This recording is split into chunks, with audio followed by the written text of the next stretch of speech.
Hey guys, let's get started with our first lesson for Module 1. So this lesson is all about temperature. So keeping things at a normal balance in the body is really important. There's billions of reactions taking place all over your body, from the oxyhemoglobin curve to cellular metabolism, DNA replicating, blood clotting, nutrient absorption, and all these reactions only take place if the body's at the right conditions. So these conditions are called homeostasis. So think about things like pH, electrolyte levels, fluid levels, and temperature. Some examples of the different parameters that we need. So when we're thinking about temperature, we're going to measure temperature in Celsius here in Canada. But general public will sometimes go the American route and use Fahrenheit. Alright, so lots of stuff going on in the body, and everything needs to be at the right temperature to work.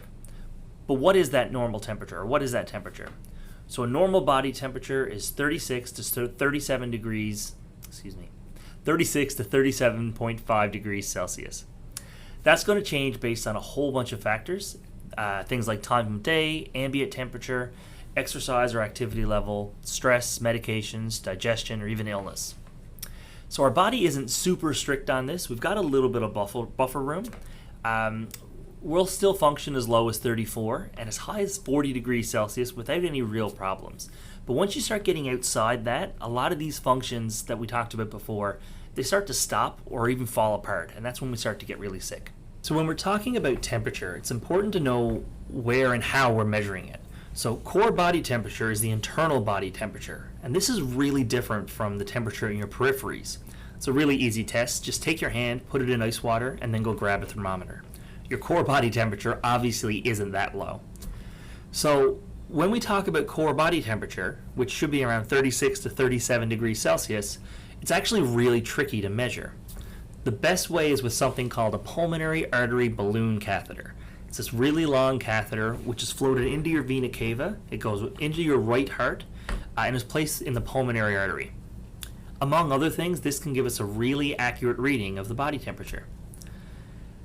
That's a pretty invasive procedure though, so it's not something we're going to be doing in a clinic or in the back of an ambulance. So the next most reliable way of measuring temperature is rectally. Works really good for kids who won't tolerate oral thermometers or for your unresponsive patients. Conscious patients aren't going to like this so much. Bladder and esophageal temperature probes are also similarly as accurate as rectal temps, but they're pretty invasive, so you're not going to see those very often. So what does that leave us with? Well, there's some other ways we can record temperature: orally, axillary, tympanically, and temporally. And these are fine, they're quick, they're cheap, it's not invasive, it doesn't take a lot of equipment. The problem is that they're really not accurate, and a lot of things can skew your results, things like ambient temperature, movement, and patient conditions like shock.